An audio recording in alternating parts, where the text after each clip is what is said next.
In the near future, Earth's environment suffered severe damage. As temperatures kept rising, one crisis after another struck the planet.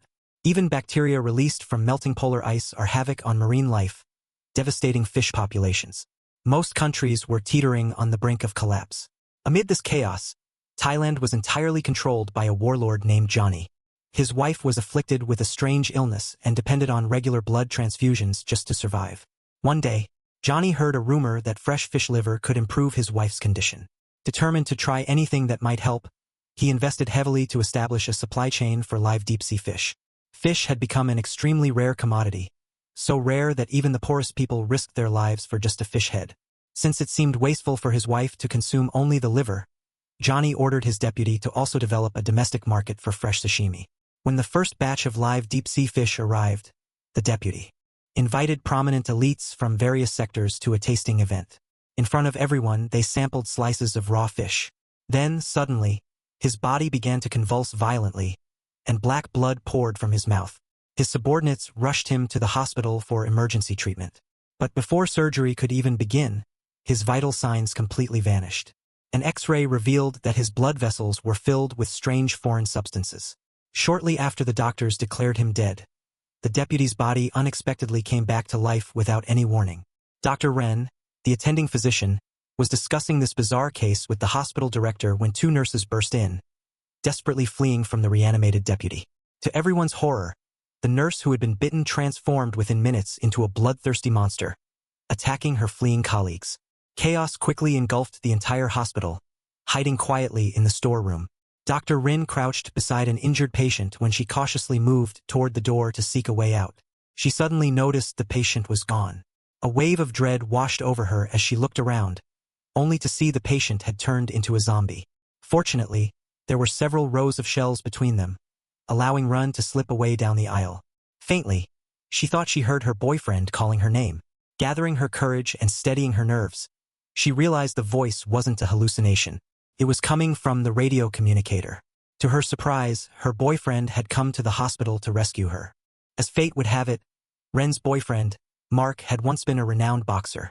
But with the sport's decline, he had turned to smuggling to make a living.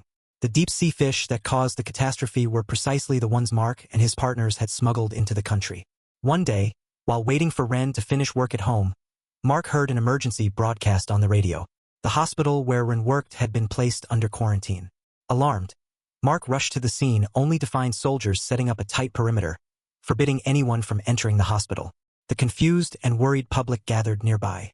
Suddenly, a nurse fell from the upper floors. As soldiers approached, the nurse unexpectedly lunged at them with ferocious aggression. Though she was quickly shot dead, one soldier had already been bitten. Mark originally planned to sneak into the hospital amidst the chaos, but the soldiers began deliberately hurting the crowd, ordering everyone to gather in the hospital lobby. A security guard dutifully maintained order until several people came running down the stairs. Before anyone could react, a zombie suddenly lunged into the lobby, roaring fiercely, turning the entire first floor into a battlefield. The zombie virus rapidly spread throughout the hospital, and anguished screams echoed from every floor. Mark immediately rushed to the broadcasting room. Although he couldn't reach Run, he managed to let her know that he had arrived. Using his expert combat skills, Mark swiftly took down several zombies blocking his path. Amid the chaos, Mark spotted a frightened little boy surrounded by an increasing number of zombies. Without hesitation, Mark charged forward and quickly eliminated the nearby zombies. What started as a spontaneous rescue soon turned into something more when Mark realized the boy knew Run. His mother, Culp's mother, was Ren's colleague. If Mark could find the boy's mother, he might learn more about Ren's whereabouts. Thinking it over, Mark knew this was a better plan than wandering aimlessly. With a little boy guiding him, Mark's pace quickened. They only took shelter briefly in rooms when the noise attracted large groups of zombies. Mark witnessed firsthand the despair that drove some to end their own lives. Yet, his resolve remained unshaken. He was determined to rescue Run from the hospital no matter what. What Mark didn't know was that the entire hospital had been sealed off by the military.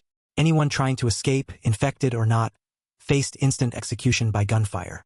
The military leaders had come to fully understand the horrific threat posed by the zombie virus. To prevent further spread, they planned to demolish the entire hospital in just 30 minutes. Meanwhile, Dr. Run was hiding with several survivors in the medical ward. She sensed that staying put was no longer an option, especially with her boyfriend's safety weighing heavily on her mind. Summoning her courage, Rin left the ward to head to the security office, hoping to locate Mark on the surveillance cameras.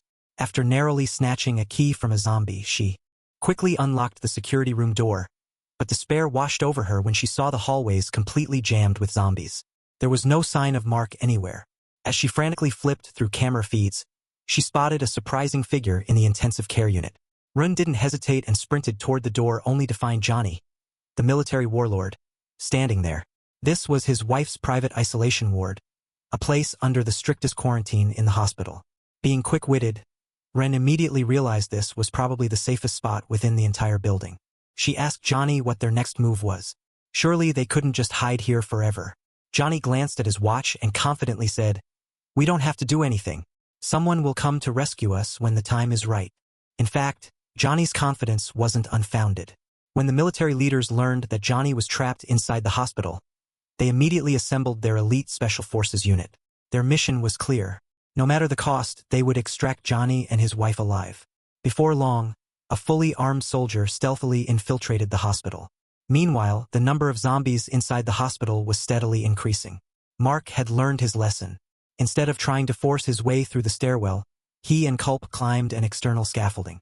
After reaching the third floor, they carefully avoided groups of zombies and finally found Culp's mother in the nursery. The emotional reunion between mother and son was filled with hugs and relief, but the mother's face carried a faint sadness. She asked Mark to take care of Culp, implying that she feared she wouldn't be able to survive alongside her son. Mark instantly understood the weight of her words. Learning that his girlfriend Ren was in the emergency room on the 5th floor, Mark forcefully pulled Culp away from the nursery. The woman had already been bitten by zombies. The little boy, unwilling to leave his mother, struggled to break free, only to turn around and see that his mother had completely turned into a zombie. Realizing that staying was too dangerous, Mark hastily tore a piece of cloth and tied Culp to himself. Fighting his way through the zombie horde, he finally managed to escape the immediate danger. Meanwhile, Ren, who was still in the isolation ward, received a new mission. Johnny noticed that the blood packs sustaining his wife's life were nearly depleted. As the attending physician, Ren felt obligated to retrieve more blood packs. Though she knew the hallways were filled with danger, she found no excuse to refuse. Gritting her teeth, she quietly slipped out of the isolation room. Almost every few steps, she encountered zombies, but gradually she learned their patterns and managed to evade them just in time. At the same time, Mark and Culp reached the 5th floor. After moving through several corridors, Mark spotted Ren's necklace lying on the ground. His heart pounded, knowing she was close. Just as he looked up, he caught sight of Ren narrowly rushing into a room, barely escaping harm. Surrounded by a relentless horde of zombies, Mark found himself with nowhere left to retreat. Fueled by a surge of adrenaline and determination, he let out a fierce roar and charged head first into the swarm. His only focus was reuniting with Ren. His own safety no longer mattered. Not far away, in another corridor, a heavily armed Special Forces team had successfully broken through the hospital's blockade. They reached the isolation ward where Johnny and his wife were held. With Johnny and his wife protected in the center, the team prepared to escort them all the way to the rooftop helipad for evacuation by helicopter. But disaster struck when the accompanying medic was bitten by a zombie. Johnny immediately thought of Rin. His wife desperately needed constant medical care, and now more than ever, a doctor's presence was crucial. Meanwhile, Mark fought fiercely through the zombie crowd and finally carved a path. Behind a glass barrier, he locked eyes with Ron, their gaze burning with desperate hope. But the tender moment was short-lived. Mark suddenly saw a zombie charging toward Rin. In the nick of time, young Cult pulled the pin on a powder fire extinguisher, giving Rin a brief but critical respite. Mark didn't hesitate. He burst into the room and smashed the attacking zombie into a bloody pulp. The desperate couple finally reunited, but there was no time for tenderness. They had to escape the hospital first. Just as Mark stepped outside, a gunshot rang out and he collapsed to the ground. It turned out that a soldier searching for Ren had mistaken Mark for an infected. Even after realizing their mistake, the soldiers felt no remorse. They were solely focused on finding Ren and completing their mission as quickly as possible. Wounded and lying on the floor, Mark's anger exploded. He forced himself to stand, let out a furious roar, and charged into the crowd. At this point, he had thrown all reason aside. Anyone who posed a threat to Ren, whether soldier or zombie, became his target. Surprisingly, the remaining squad leader was also a skilled fighter. The two clashed fiercely, evenly matched until both collapsed unconscious. Tragically, the squad leader men had all been killed and turned into zombies.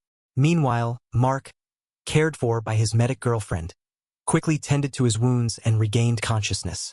Unaware that the military planned to blow up the hospital, their only thought was to escape as fast as possible. As Mark and Ren shared a rare moment of tenderness, young Culp suddenly spotted trouble. The squad leader had turned into a zombie. Thinking quickly, Mark lured the zombified leader into a room and threw several bottles of alcohol on the floor. With calm precision, he lit the fire and watched the flames spread rapidly. Mark remained composed, knowing the hospital was equipped with a state-of-the-art sprinkler system. Soon, torrents of water doused the fire, extinguishing the blaze. But to everyone's shock, the infected who were soaked by the water underwent a terrifying second mutation. Their limbs became more agile, and their teeth grew denser and sharper. Turning a corner, Mark and the others unexpectedly ran into Johnny. After being drenched, Johnny's wife had also mutated. Ren suspected her infection came from consuming the fish liver. Yet Johnny stood motionless, allowing his zombified wife to bite him. Meanwhile, the other zombies in the hallway completed their mutations, charging forward with ruthless speed and quickly overwhelming Johnny. At the same time, Mark and his group found themselves surrounded by these lightning-fast zombies. Unable to shake them off, Mark made the difficult decision to stay behind and hold them off, urging Ren to take Culp and escape first. Mark fought to draw the zombies away, retreating while battling them until he became trapped inside a car. Meanwhile, Ren managed to reach the rooftop where a helicopter had come to pick her up. Upon learning that Johnny had perished, the soldiers reluctantly took Ren away first. At Ren's desperate insistence, the pilot agreed to wait an extra 5 minutes for Mark. But Mark was already in dire straits. Zombies surrounded and nearly buried the vehicle. Amid the growls and snarls, the faint sound of a grenade's pin being pulled echoed through the chaos. Then came a massive explosion that blew the zombies into pieces. Thanks to careful preparation, Mark narrowly escaped. Unfortunately, the loud blast attracted even more zombies. Summoning every ounce of strength, Mark barely made it to the rooftop helipad. Yet, with the hordes closing in, he knew he had to stay behind and hold them off. Inside the helicopter, Ren was overcome with tears, but powerless to change Mark's fate. Watching her recede into the distance, Mark showed a calm smile. Knowing his girlfriend was safe, he found some peace despite the looming battle. Just as Mark braced himself to fight the zombies to the death, the military's timed explosives detonated. A towering inferno engulfed the entire hospital, erasing Mark and the countless zombies in a cloud of smoke and flame.